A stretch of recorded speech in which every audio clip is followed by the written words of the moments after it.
My name is Melissa Elsmo, and I'm here with my friends Mia, Emma, and Nolan.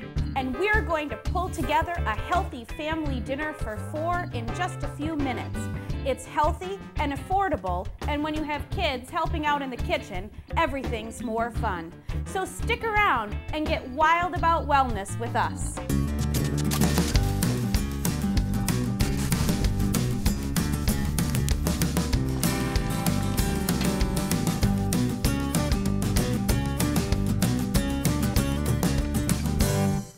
Nolan and I are going to whip up a healthy oven-fried chicken.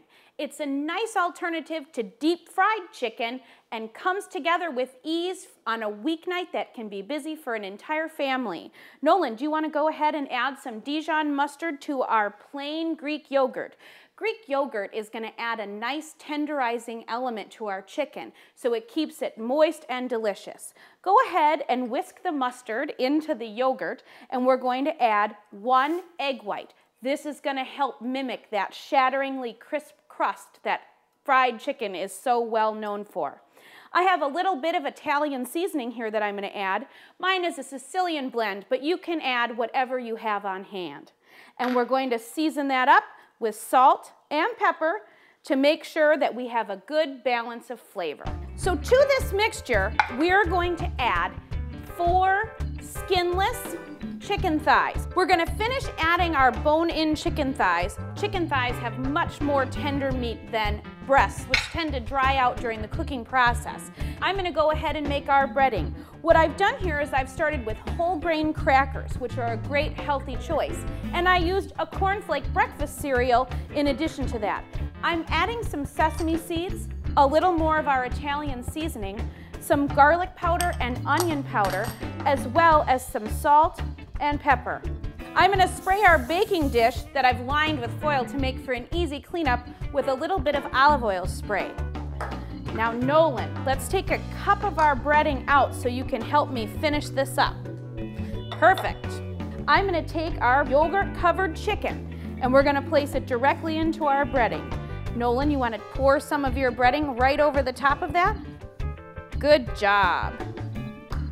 And we're going to take this and flick it over, and then with your hands, now that it's covered, why don't you just press right down on that? Excellent. Making sure that we get it all evenly coated. 1 chicken thigh is pretty generously sized these days, so it's easy to just cook 1 up for each member of your family. Our chicken is just about ready to go in the oven, and Nolan has the fun job of taking a little bit of our olive oil spray and spraying it on top of the chicken. This is going to make sure that our chicken gets nice and golden brown without all of the unhealthy deep frying. And we're going to cook this for about 55 minutes in the lower third of the oven at 425 degrees. As you can see, after 55 minutes, our chicken is golden brown, and you're going to find that the yogurt has really tenderized the meat, and the egg whites combined with our whole grain crackers are going to make sure that our chicken has a really crisp and crunchy crust. What do you think? Good. We keep the bone in so it makes it seem like you're actually eating fried chicken, but you're going to save a ton of calories and have a better overall feeling as a family.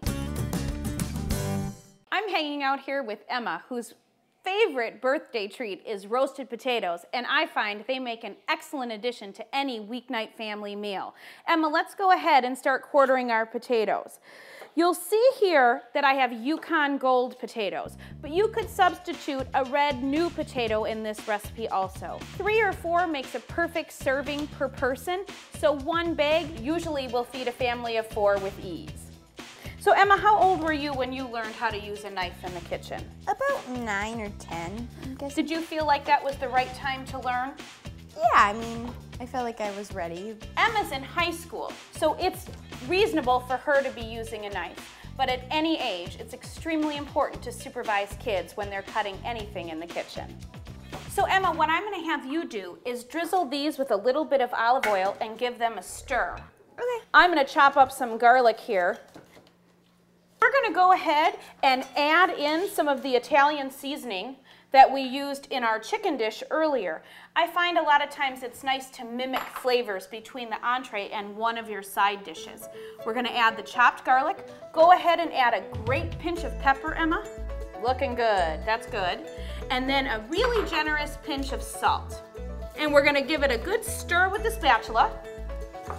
And we're gonna go ahead and pour it on to our foil-lined baking sheet.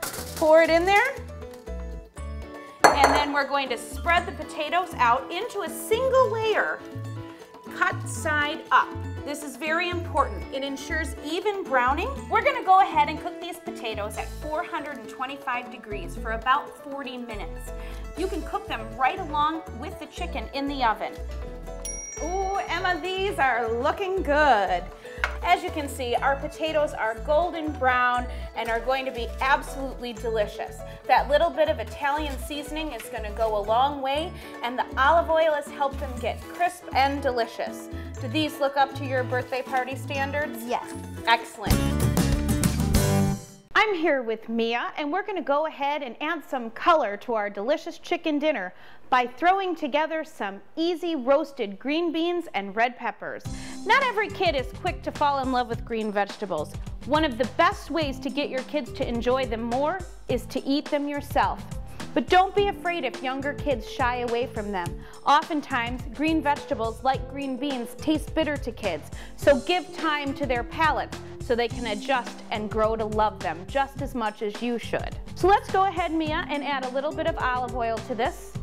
Perfect. You can go ahead and give those a toss with your clean hands while I add a little bit of pepper and a nice little bit of salt.